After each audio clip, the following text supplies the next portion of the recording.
Good morning. My name is Paul, and I will be your conference operator today. At this time, I would like to welcome everyone to Viking's second quarter 2025 earnings conference call. As a reminder, this call is being recorded. All lines have been placed on mute to prevent any background noise. After the speaker's remarks, there will be a question and answer session. If you would like to ask a question at that time, please press star 1 on your telephone keypad. If you wish to remove yourself from the queue, please press star 2. Thank you. I would now like to turn the program to your host for today's conference, Vice President of Investor Relations, Carola Mengolini.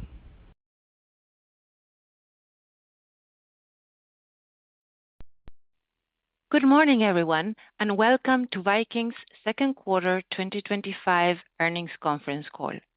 I am joined by Tor Hagen, Chairman and Chief Executive Officer, and Leah Talactac, President and Chief Financial Officer.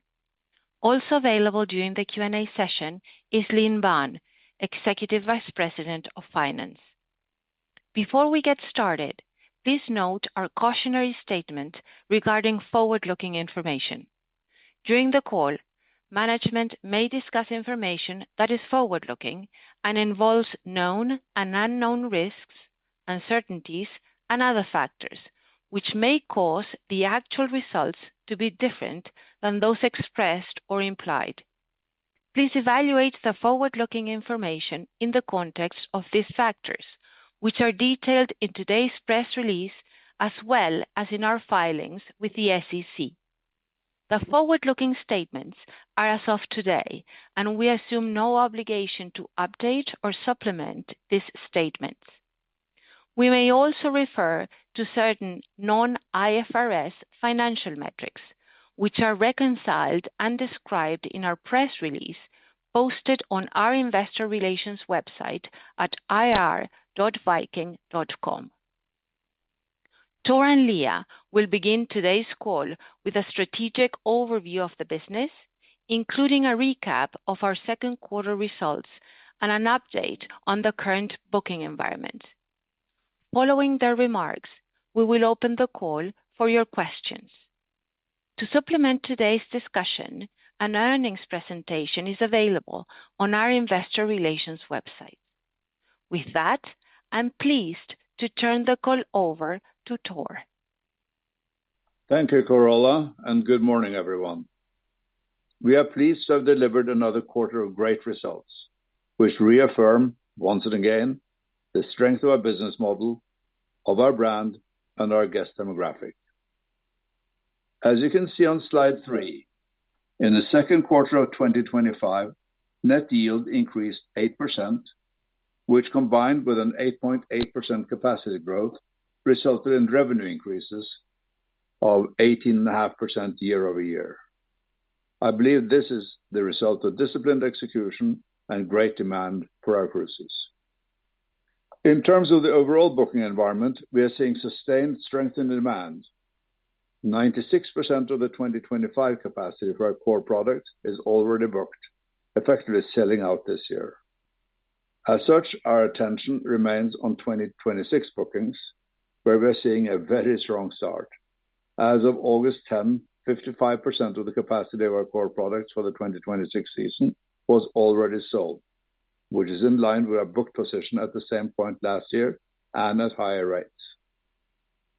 If you look at the next slide, number 4, you will see that since we last spoke, we have been quite busy, both expanding our fleet and strengthening our global presence. First, the Viking Vesta joined our ocean fleet in June and is spending her inaugural season in the Mediterranean. On the river side, we continue to thoughtfully strengthen our presence with the additions of the Viking Ammon on the Nile. Also this past July, we announced our first river voyages in India, starting in 2027. This region offers stunning scenery and rich cultural heritage. We look forward to taking our guests to exclusive itineraries delivered the Viking way, that is, with a great level of comfort and cultural enrichment. The early response to this new product has been phenomenal, with all available itineraries already sold out. And earlier during the second quarter, we completed a secondary offering of 30.5 million ordinary shares priced at $44.20 per share. We will now look at how these developments shape the bigger picture for Viking, starting on slide 5. When you consider that we started with just 4 river ships in 1997, our growth over the years has been a remarkable achievement and one we are very proud of. A key reason behind our sustained success is that our vision has remained consistent. Travel should focus on the destination. We are also fortunate to have very loyal guests, travelers who return to Viking time and time again. And most importantly, our continued growth is a result of hard work and dedication of our teams around the world. Today, our river fleet consists of 85 vessels operating on rivers across the globe, from the Rhine to the Nile and from the Danube to the Mekong.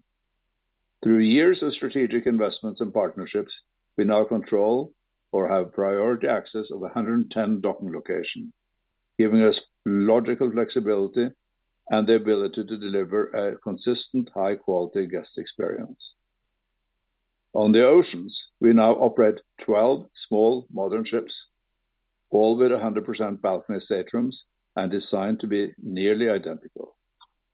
This uniformity allows us to scale efficiently, deliver a consistent product, and maintain tight operational control.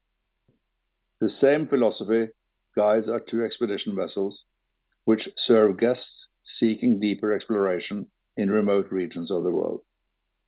Overall, our fleet is designed with both efficiency and purpose, offering superior guest comfort and compelling economics. These efficiencies apply both to our ship design, where we optimize space utilization and energy solution, and our operations, enabling Viking to drive yields, enhance the guest experience, and build long-term growth. Now moving to slide 6. The recent ship deliveries and new itinerary offerings in India are a testament to the fact that our river business remains fundamental to our identity and continues to be a key growth engine and brand differentiator. Overall, we now operate 21 rivers worldwide with an expanding footprint that reflects both demand from our loyal guests and the cultural richness of the regions we serve. Our river strategy is built on selective expansion, focusing on destinations that align with the Viking brand and resonate with culturally curious travelers. This means going beyond our well-traveled European routes and deepening our presence in high-value, less explored regions like those shown on the slide. In Egypt, the Nile continues to be a strong performer. We now have 7 ships in operation and plan to deliver 5 more by 2027, underscoring our confidence in the long-term demand for this iconic destination. On the Mekong River, through Vietnam and Cambodia, we currently operate 1 vessel, with another scheduled for delivery later this year. And our newest river offering in India will start with 1 vessel in 2027 and another one in 2028. These will be small vessels with a capacity of 80 guests each. We are regularly conducting extensive research to identify new itineraries that will fill gaps in the travel market for our core demographic, inspiring our past Viking guests to travel with us again while attracting new guests to the brand. India is one example of that. The India offering is not large in terms of immediate scale, but this edition is not about volume. It's about providing our guests with culturally immersive, destination-focused travel that can enrich our portfolio and offer our loyal guests even more ways to explore the world with Viking. Now, if we move to slide 7, I will provide a quick update on our ownership structure. On May 29, 2025, we completed a secondary offering. An aggregate of 30.5 million ordinary shares were offered by TPG Capital and CPP Investments at the price of $44.20 per share. As you can see on the slide, this transaction adjusted our ownership composition, increasing our institutional float and further diversifying our shareholder base. We appreciate all who participated in the offering and are grateful for the continued interest and support in Viking. With that, I'll turn to Leah to discuss our financials. Thank you, Tor, and good morning, everyone. I will start by reviewing our very strong second quarter results. On a consolidated basis, total revenue for the quarter increased 18.5% year-over-year to $1.9 billion. The year-over-year increase was mainly driven by increased capacity, higher occupancy, and higher revenue per PCDs. Capacity increased 8.8% this quarter, driven by the delivery of 2 river vessels and 1 ocean ship in 2024, as well as an additional river vessel delivered in March 2025. Growth also reflects the Viking Idun, which operates in China. As you might recall, at the end of last year, we celebrated our return to this region. While our product in Asia and for Asia is still in its early stages of development, we are very pleased to have added an ocean ship with unique itineraries for our Asian guests. Adjusted gross margin increased 19.2% year-over-year to $1.2 billion, resulting in a net yield of $607, 8% higher than the second quarter of 2024. Vessel expenses excluding fuel per capacity PCD increased 8.2% this quarter compared to the same period last year. This year-over-year increase was driven by several factors. These include changes in itinerary mix that resulted in both higher yields and some higher expenses such as port charges. We remain committed to optimizing our cost structure while continuously refining our deployment and itinerary planning. Regarding SG&A, following the year-over-year step-up in expenses in the second quarter, we continue to invest in our teams as well as in sales and marketing to support future growth and drive demand generation. Adjusted EBITDA for the second quarter was $633 million, 28.5% higher than the same period last year. This significant year-over-year increase was mainly driven by higher capacity, occupancy, and net yields in both the ocean and river segments. As we have mentioned in the past, the combination of capacity growth and yield growth translates into healthy EBITDA growth. Net income was $439 million, an improvement of almost $280 million when compared to the same period in 2024. I will note that the net income for the second quarter of 2024 includes a loss of $123 million from the revaluation of warrants issued by the company due to stock price appreciation, and it also includes a loss of $66 million from the net impact of the private placement derivative loss and interest expense related to the company's Series C preference shares. Adjusted net income attributable to Viking Holdings Limited was $439 million, 25.8% higher than the same period in 2024. The net income is also impacted by fluctuation in currency. To this end, we have hedged a significant portion of our euro exposure for 2025 and 2026 operating expenses. We have 470 million euros hedged for 2025 and 500 million euros hedged for 2026 at a weighted rate of $1.10 per euro. We also worked on opportunities to offset our currency exposure on the balance sheet, such as our euro-denominated loans. For example, we naturally hedged these loans by converting an equivalent amount of cash holdings into euros as of late Q2 2025.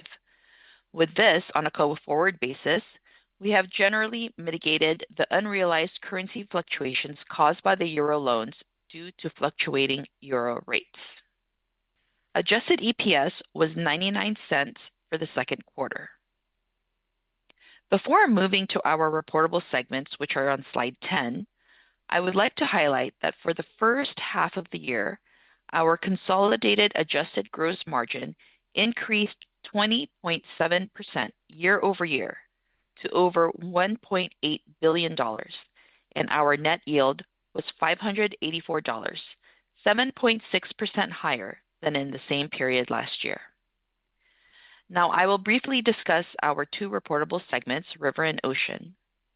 Unless noted, I will be referring to year-to-date metrics or 6 months ended June 30, 2025. In the River segment, capacity PCDs increased 7.5% year-over-year, mainly driven by the addition of 2 new ships for Egypt delivered in 2024 and the Viking Nerthus, which began operating on the Seine River in March of 2025. Occupancy for the period was 95.6%, an increase of almost 100 basis points compared to the same period last year. Adjusted gross margin grew 15.8% year-over-year, and net yield was $607, up 6.9% year-over-year, driven by strong demand for our European itineraries. As a reminder, the bulk of our river business begins in the second quarter. For ocean, capacity PCDs increased 11.2% year-over-year, mainly due to the addition of the Viking Vela in December of 2024. Occupancy for the period was 95.2%, about 25 basis points higher than last year. Adjusted gross margin increased 24.9% year-over-year to $888 million, while net yield increased 12% to $551. The increase in net yield was primarily driven by a favorable mix in deployment. I will particularly highlight the positive impact of operating one world cruise this year compared to two in 2024. Excluding this impact, net yield for the period would have increased by high single digits compared to 2024. Now moving to the balance sheet on slide 11, you can see that as of June 30, 2025, we had total cash and cash equivalents of $2.6 billion, and we also have an undrawn revolver facility of $375 million. Our net debt was $3.2 billion, and our net leverage was 2.1 times. As of June 30, 2025, deferred revenue was $4.4 billion. Also on slide 11, we show you our bond maturity outlook. As you can see, maturities are in 2027 and beyond. With this, I'd like to confirm our debt amortization for 2025 and 2026. As of June 30, 2025, the scheduled principal payments for the remainder of 2025 were $142 million and $258 million for the full year 2026. From a committed capital expenditure perspective and for full year 2025, the total expected committed ship CapEx is about $990 million, or $560 million net of financing. And for the full year 2026, the total expected committed ship CapEx is about $1.2 billion, or $70 million net of financing. The main drivers of the total committed ship CapEx for 2026 are two ocean ships, Viking Mira and Viking Libra, which are scheduled for delivery in 2026. With that, I'll turn it back to Tor to review our business outlook, including our booking curves. Thank you, Leah. Let's now dive into the booking curves, which are all as of August 10th, 2025. On slide 13, we show our consolidated metrics for our core products. As you can see, we are in very good shape, both for the 2025 and the 2026 seasons. The 2025 season already has 96% of our capacity PCDs booked.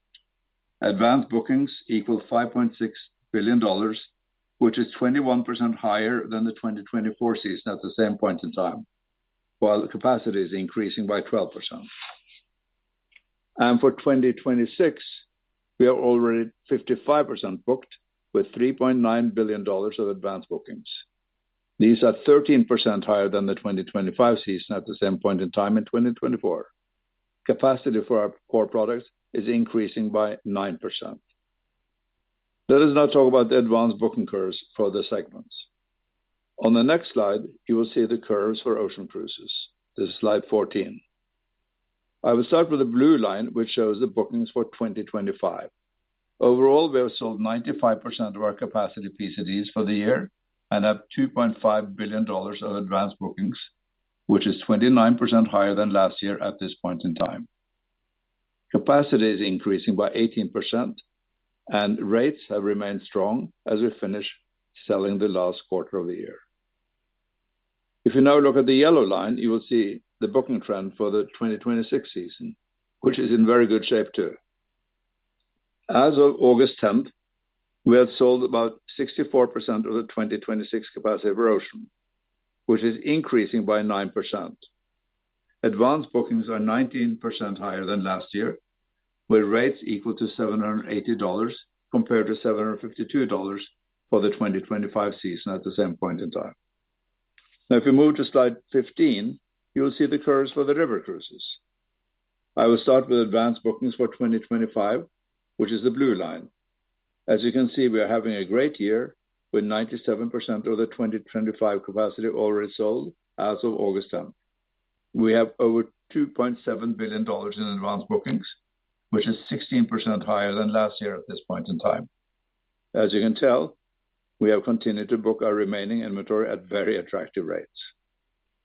Capacity for the river segment is expected to grow approximately 6%, a slight decrease from the 7% reported last quarter.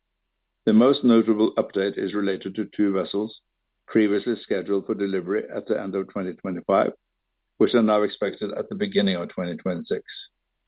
The impact of these changes to the advanced booking curves and our metrics for 2025 and 2026, for that matter, is immaterial. Now, looking at the yellow line, these are the advanced bookings for the 2026 season. As you can see, we have sold about $1.6 billion in advanced bookings, which is 5% higher than the 2025 season at the same point in time. Our operating capacity for river is up 9% year over year. This number is slightly higher than what we reported last year, driven by the changes in delivery dates previously mentioned. These are good trends for 2026, with rates equal to $940 compared to $887 in 2025. So overall, advanced booking for our core products are doing very well. Moreover, rates for the 2026 season remain steady, currently 4% higher than the 2025 season at the same point in time, alongside with a 9% increase in capacity. To this end, we are very pleased with how the curves are now trending. Now, Leah will add some color to our order book and capacity. Thank you, Tor. Now turning to our order book on slide 16, the chart has been updated to reflect the ship deliveries mentioned by Tor. It also includes the 2 river vessels that we will operate in India, with deliveries planned for 2027 and 2028. And lastly, the chart reflects a shift in the delivery timeline of 2 river vessels previously scheduled for 2025, which are now expected in 2026. As you can see, we remain committed to adding new capacity and expanding our itinerary offerings in exciting destinations. At Viking, we believe that if we remain focused on offering and delivering meaningful experiences, strong results will follow. With this, I conclude our prepared remarks. I'll now turn it back to the operator to take questions. Thank you. At this time, we will be conducting a question and answer session. In the interest of time, we ask that participants limit themselves to 1 question and 1 follow-up on today's call. If you would like to ask a question, please press star 1 on your telephone keypad. A confirmation tone will indicate your line is in the question queue. You may press star 2 if you would like to remove your question from the queue. For participants using speaker equipment, it may be necessary to pick up your handset before pressing the star keys. 1 moment, please, while we poll for questions. And the first question today is coming from Steve Wieczynski from Stifel. Steve, your line is live. Yeah. Hey, guys. Good morning.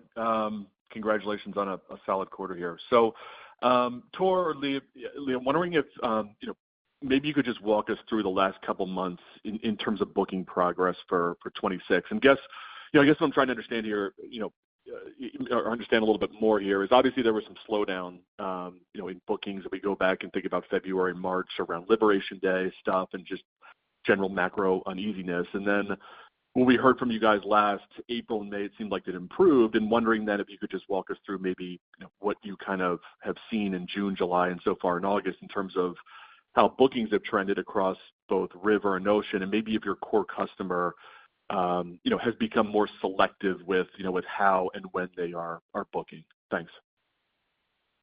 Hi, Steve. Good morning. Thanks for the question. It's a great question.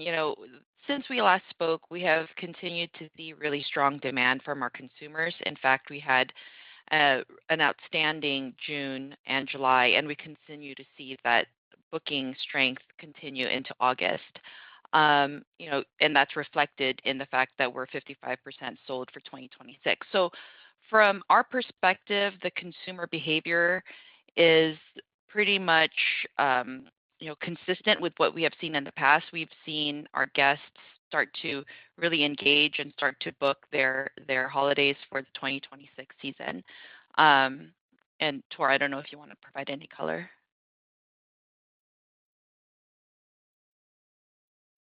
You're in mute, Tor.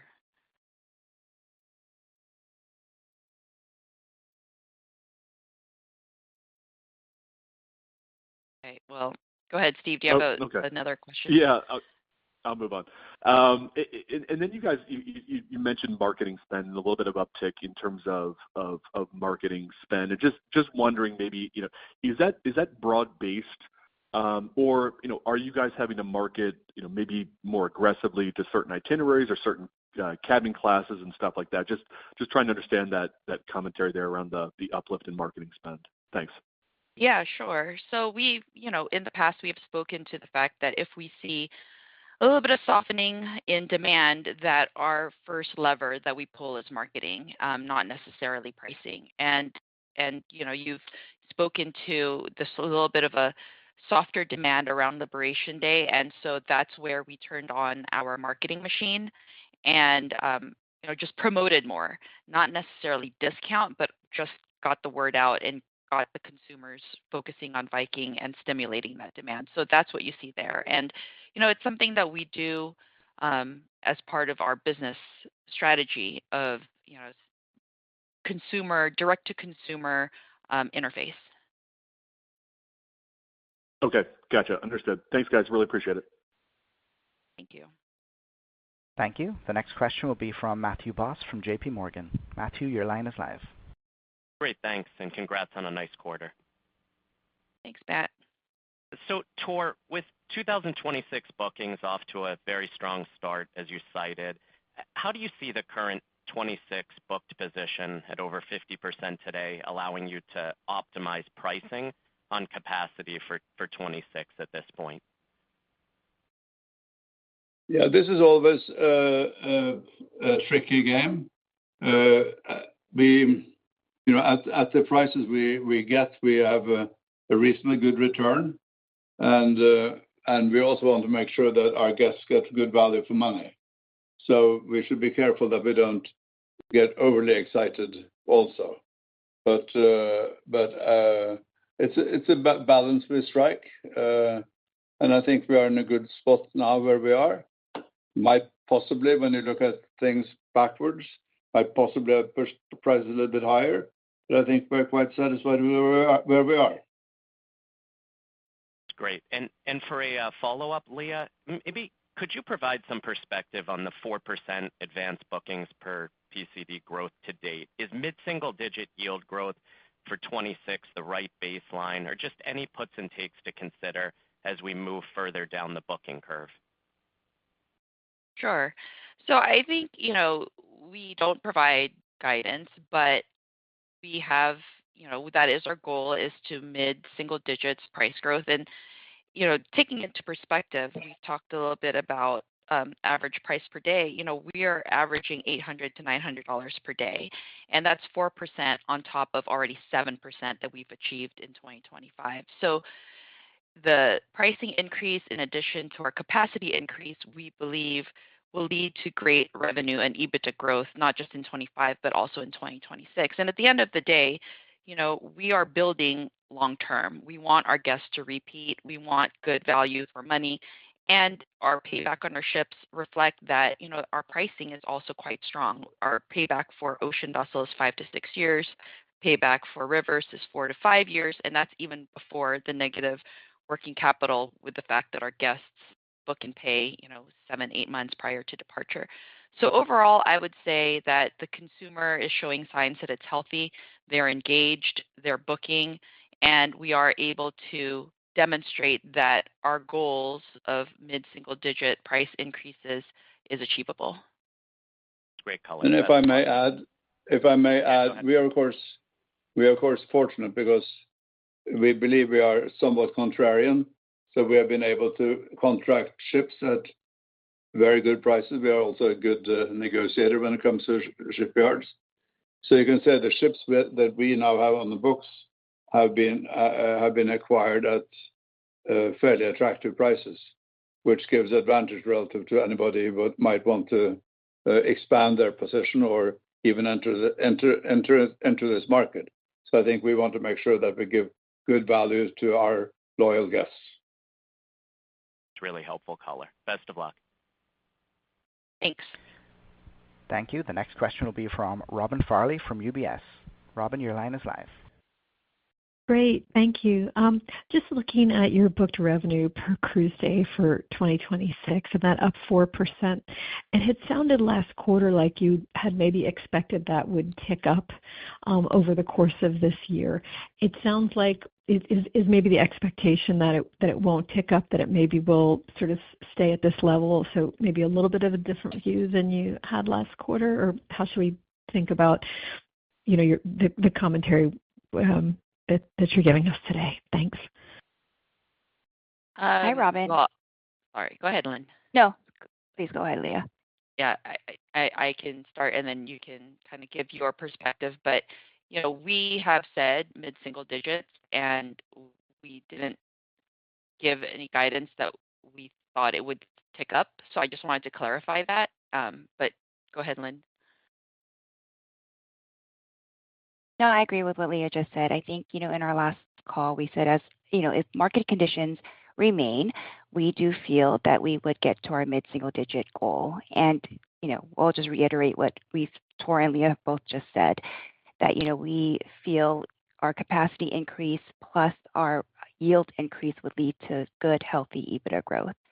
So as Tor said, and we'll reiterate, we feel we're in a great position for 2026. We're 55% sold.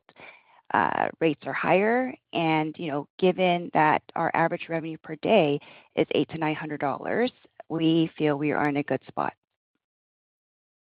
Okay, thank you. And just as a follow-up question, on the expense side, you mentioned there were some things having to do with port charges, some more marketing, different things that were contributing to that higher expense uptick.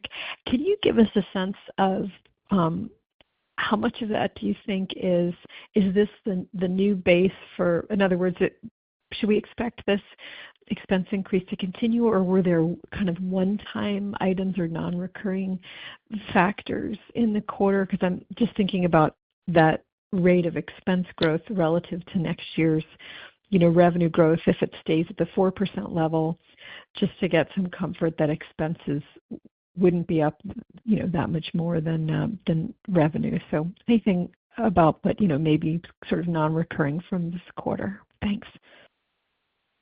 Sure. So, at the end of the day, quarterly variances may occur due to a variety of things: the timing of repairs and maintenance, ship deliveries, itinerary mix. But like we noted in the past, we are long-term, and we do not manage our business quarterly. We do manage at most on an annual basis. We try to be prudent with expenses while not compromising quality. And so what we can say is for the first half of 2025, compared to the same period in 24, operating expenses, excluding fuel, was up 3.9%, and our capacity was up 11% for the same period, and yields were up 7.6%. So overall revenue growth grew 20.5%, and adjusted EBITDA grew 45%. So I think, for the first half of the year, even given the slight tick up in operating expenses, we were able to yield really strong revenue growth and EBITDA growth. Thanks. So the Q2 expenses, that's not the level that you're saying, there are quarterly fluctuations in there. That's the right way to think about it? Correct. There will be quarterly fluctuations. Agreed. There will be quarterly fluctuations. Okay. Thank you. Thank you. The next question will be from Andrew Didora from Bank of America. Andrew, your line is live. Hi, good morning, everyone. Tor, Leah, just wanted to ask one more just on 2026 pricing. Obviously, across the portfolio, it held steady from your last update. But just digging into the presentation, it looked like river pricing did accelerate from your last update while ocean was decelerated modestly. Can you maybe speak to some of the differences you're seeing in consumer behavior across the two segments, if any at all? Yeah, sure. So, hi, Andrew. We've talked a lot about how we operate as one brand, and we feel that really differentiates us. And so, from our perspective, whether our guests travel with us on rivers or oceans or expeditions, as long as they book and travel with Viking, that remains our goal. And year-over-year price changes will always be dependent on what is sold. And in the last call, Lynn talked a little bit about how the river curve is slightly different in shape of when the curves develop because of the seasonality of the product itself. And so you're starting to see that in the curves that we presented today, where the river curves have picked up. And at the end of the day, we price to demand, and we feel, again, with the $800 to $900 per day in revenue achieved across all our products, we feel we are well positioned in how our curves look for the 2026 year. Got it. Thank you. And then, look, I know you get this question a lot, but as one looks out to next year, net debt is likely headed below, maybe a turn of net leverage. What metrics in your mind do you have to get to in order to consider capital returns to shareholders? And I ask just because another cruise company started to return capital with net leverage, above where you are today. So just curious how we should think about that. Thank you. Yeah, sure. So we're committed to a balanced capital allocation framework. At the end of the day, we have said that we feel that the large cash reserve we have on hand at the balance sheet provides a great buffer against unpredictability. We've seen it in years past and even in this year. So it gives us that stability and flexibility to be able to be contrarian. And, we believe the strategy reflects our long-term perspective and readiness to deploy capital when market conditions are favorable or take advantage of when things arise. So currently, we're not contemplating a dividend or share buyback, but they are an option to return capital to shareholders in the longer term. But, given that we're just past our one-year mark, I think there are better uses of our cash in terms of generating return to investors. Thank you. Yep. Thank you. The next question will be from James Hardiman from Citi. James, your line is live. Hey, good morning. So wanted to actually follow up on that last question. Well, I guess 2 questions ago. The idea that as we think about 2026 advanced bookings per PCD, that river is accelerating a little bit and ocean is decelerating a little bit. Are those trends that we should anticipate moving forward? And maybe you can speak. I'm curious how capacity growth impacts pricing growth. Obviously, the ocean segment growing at a much faster pace. Does that put downward pressure on pricing relative to what we're seeing in river? Thanks. I wouldn't say that the growth has much to do with the pricing on the ocean segment, quite frankly. I'd probably almost flip it around a little bit. The growth that we see in our ocean business is really a clear manifestation of the outstanding product that we have on the oceans. I go from time to time on board our vessels and talk to our guests, and they are very enthusiastic about what they experience. So I think we see very good growth opportunities on the ocean. We see it on the rivers too, but I see no signs of a slowdown in the ocean.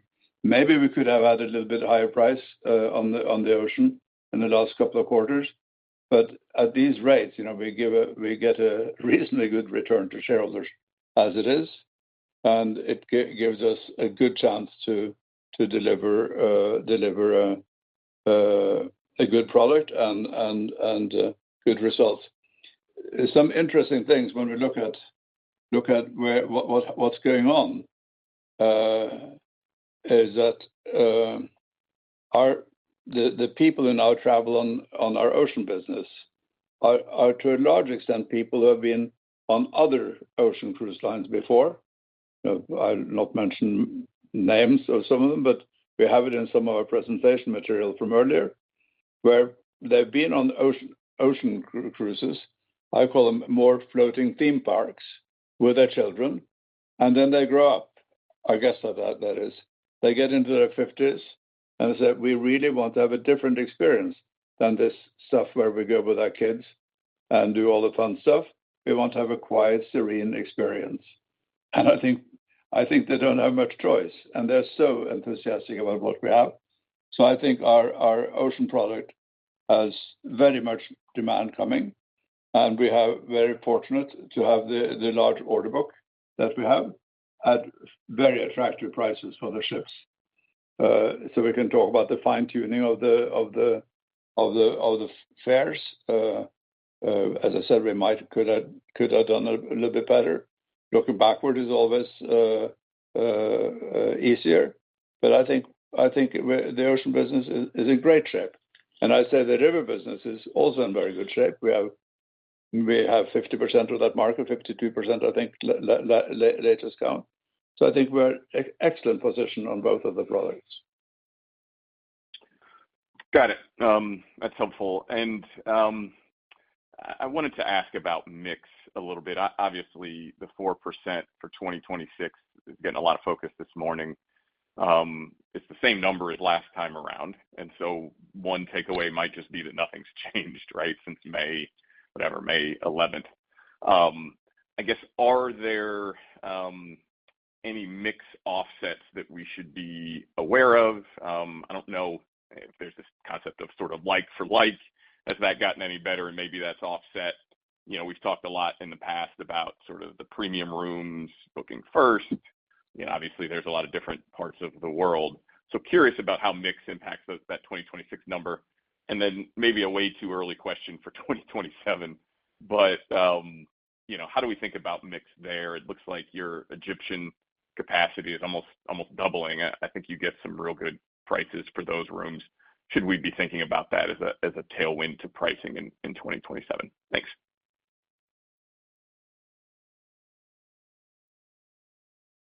Of course, Egypt, when you see how quickly it sold out, and similarly India, it sold out very shortly after we launched it. So you could say, should we have pushed prices higher on that? But they're not such big components of our business, so they won't have a big impact on the average, as you can well realize. But I think it shows the great desire our guests have to go to new places, and how easy it is for us to introduce new products. The way we introduced the expedition product is another example. Our guests want to have more experiences. I was on board, as I said, two of our ships this weekend, and there are people who quoted from my commercial. I said my commercial, where I talk about time being the only truly scarce resource. As a heck, we don't have so much time left. We have to do something useful and nice with our time.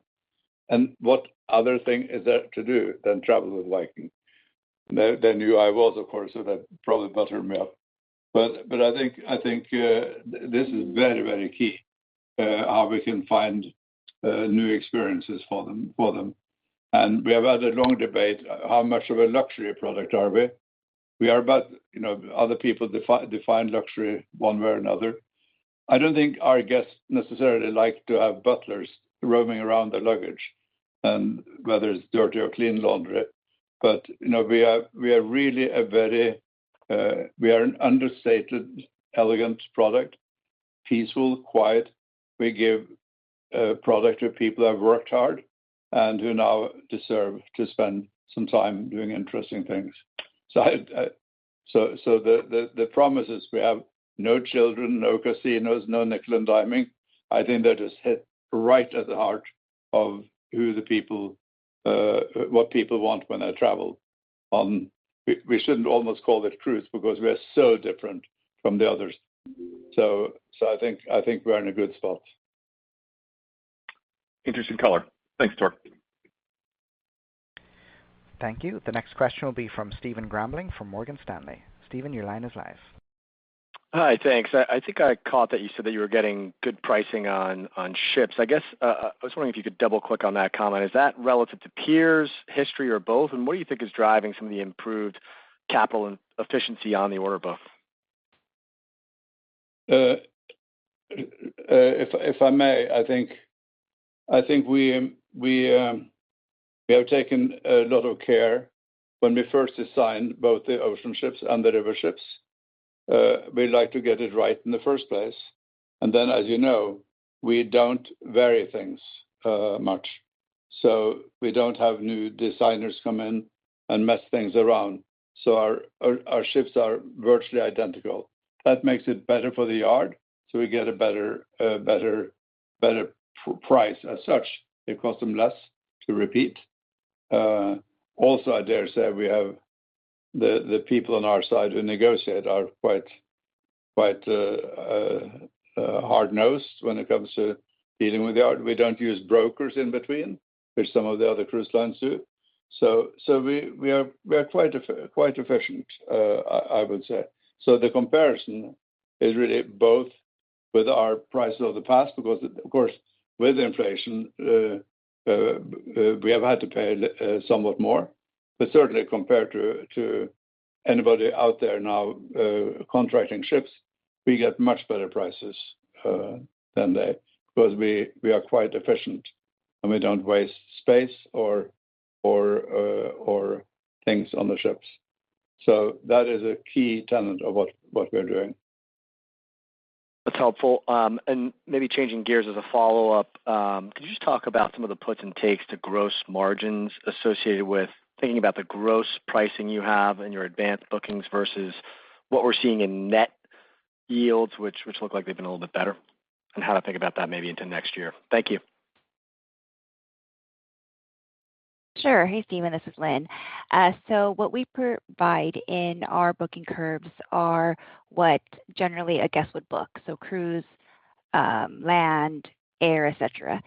In our net yields, we do include costs, onboard spend, and ancillary revenue. So that's how you go from what we have in the curves to what is eventually presented in our financial statements.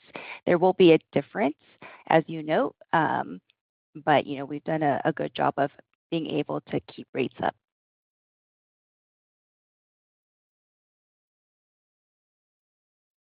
Got it. Thank you. Thank you. The next question will be from Lizzie Dove from Goldman Sachs. Lizzie, your line is live. Hi there. Thanks for taking the question. I just wanted to go back bigger picture to the kind of capacity growth piece. Obviously, as people mentioned, you have some of the best capacity growth in the industry. I suppose looking at long term, even beyond 26 and 27, what gives you confidence in kind of filling that capacity at the right price? How do you kind of balance occupancy and price, and especially with some of the growing competition that you have in river over the longer term? Well, you say we have growing competition. I understand somebody's going to deliver 2 new ships in 2027, and that's a quarter of a year's delivery from our normal fleet. So I don't worry too much about that. It's nice to get some attention to the sector, but we've been at it now for soon 30 years, and we're not worrying too much about that. As you know, in the rivers, we have a number of fairly protective things. We own or control 110 docking stations along the river, which I think it's nice to have prime docking. That's on that side. On the oceans, I would say that given we haven't seen any indication that it's going to be difficult to fill, and at some stage we may also need some more tonnage for our product in China, which we are developing for the Chinese source market, which we are developing, and it seems to be coming along quite okay. But we are, at least sitting here today, we're not the least worried about filling that capacity. We're more worried about making sure we have enough capacity. that's more of an issue. Great. That's super clear. And then just following up on one of the earlier questions about capital returns, I think you mentioned in your answer that you would see better uses of cash. I'm curious whether any kind of M&A would be on the cards and what kind of, whether it's tuck-in acquisitions that you might consider. Thanks. Yeah, sure, Lizzie. We talk about our committed order book, so you could see that we have our growth engine is ocean, and our strategy is to maintain our dominance in the river. So that that strong cash balance gives us the opportunity to continue to contract these vessels further out with options going out to 2032 and 2033. And when we think about M&A, our ROIC is a benchmark that we want to further improve, and we're ready for an acquisition if the right opportunity presents itself. And in the past, we've talked about our guiding principles, which is that it's scalable, it's margin accretive, and it's complementary to the brand. And India is an example of that, where it is definitely complementary to the brand. Our guests have largely sold it out and have demonstrated that when we come to market with a new product, they are very willing to, book, in this case, 2 to 3 years out. So, we believe that making sure that these three guiding principles are met are really what drives our decisions in terms of acquisition and further expansion. So we remain watchful. There are plenty of opportunities and plenty of companies that come up for sale every once in a while, and we do assess them. But at the end of the day, we want to make sure that these three principles are met. And I would say, Leah, that everybody in top management of Viking, I think some of us are owners too, but I think we all have the owner's mentality rather than the manager's mentality. We want to we think about what we're doing for the shareholders, not what we're doing for the management egos. If an acquisition should take place, it has to be a good deal, and it has to fit for those principles. So I wouldn't have too much fear. Thank you. Thank you. The next question will be from Alex Brignall from Rothschild & Company, Redburn. Alex, your line is live. Thank you very much. Good morning. Just asking a question on a couple of things, I guess, both related to the product and new entrants. You talked about the position you have with the shipyards. When you think about where capacity would come from if others were going to want to build longboats, river ships, is that where the restrictions lie? I guess the major cruise lines would talk about their relationship with existing shipyards, but can you just talk about, obviously you've done a phenomenal job of building a very consistent product to a very, very high standard, and so it's good for us to understand what the restrictions are on other shipyards that could build river ships. We obviously know how it works in the ocean space a little bit better. And perhaps I'll ask my second one because it's very related. You have obviously a very consistent product on both sides, and you obviously understand your customer very, very well. Other cruise lines have talked about the evolving demand habits and preferences that their consumers have. You seemingly have consumers that don't change what they like. Do you sort of continually assess that and think about ways that you could, at the margin, evolve the product? Should that happen, or is it sort of this is the way it's going to be because that's the way that we run the business? Thank you so much. Maybe I could take the second half of the question first. There's one word I don't like, and that's evolve. I think evolution, sneaky evolution is very dangerous. So we have been very, very, very tough on anything that could change the product the way it is generally delivered and perceived. I believe a little bit in revolutions, not evolutions. But I think we've gotten the model right. We have the dockings, as I said. We also have some of the design elements that are very very unique. We have these asymmetric corridors where we have a patent on that and a few things like that. And of course, we feel we have the first call. We are the employer of choice. I feel that you don't have any guarantee for that, but we feel we are. The way we treated our staff during COVID, I think, has paid off in manifold sense, because we treated them like part of the family. So we have that lockdown. The experience that our team has, it's not so trivial. It's easier to operate an ocean ship than a river ship. A river ship, you had to be awake 24 hours a day. On an ocean, you can put it on autopilot, and it normally goes well. So I think we have captains and engineers with huge skills, and they like to work with Viking. We probably will cement them even more to us, but I think we have all that, the relationships along the rivers. So I think it's fine. There are yards that can build river ships, but it's not so easy. And you could say you had to be very cost conscious. But if you give it enough years, people can get a slice of the market. But I'm not too worried about it. Famous last words. Brilliant. Thank you so much for the detail. Thank you. And our final question today will come from Connor Cunningham from Melius Research. Connor, your line is live. Hi, everyone. Thank you. Nice to see the 2026 river price move up like it did. On new markets like Egypt and India, you talked about how you've seen a lot of demand already. I'm curious if those new markets or new markets in general are dilutive to the overall pricing strategy, and maybe if you could just talk about how you go about assessing new markets in general. And then just as my second question, during the IPO process, you mentioned a lot about moving point of sale away from, or the opportunity set outside of the North American market. Tor, you talked a little bit about China. I was just hoping you could level set a little bit on that strategy and where things sit today. Thank you. Yeah, I think when we move to new destinations, it's quite, typically we then go with smaller vessels, and smaller vessels do need higher prices.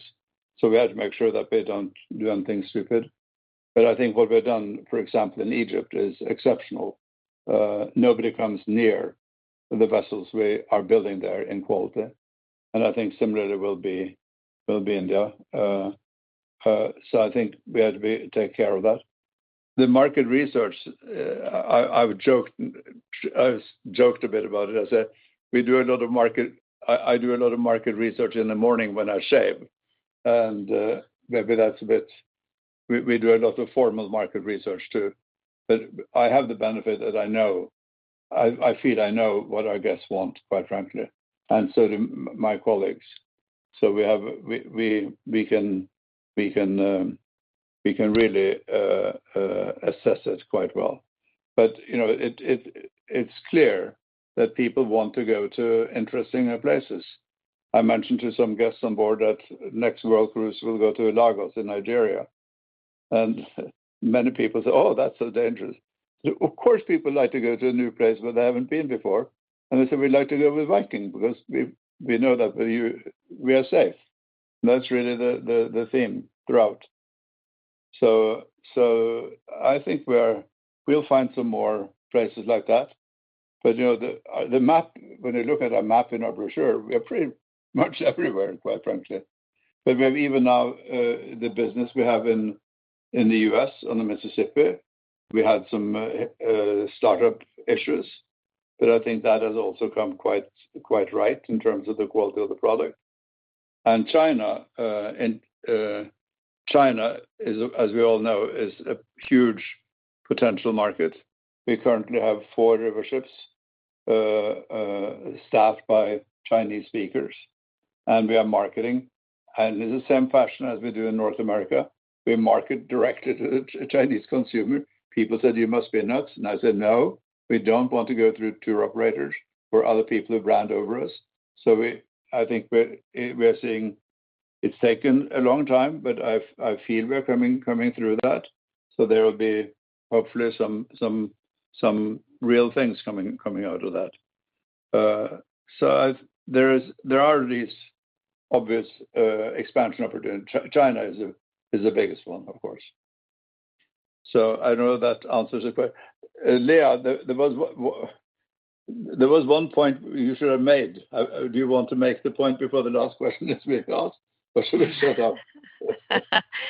No, we just wanted to point out that we talked a little bit about it during the scripted portion of the call, but we do have 2 euro-denominated loans.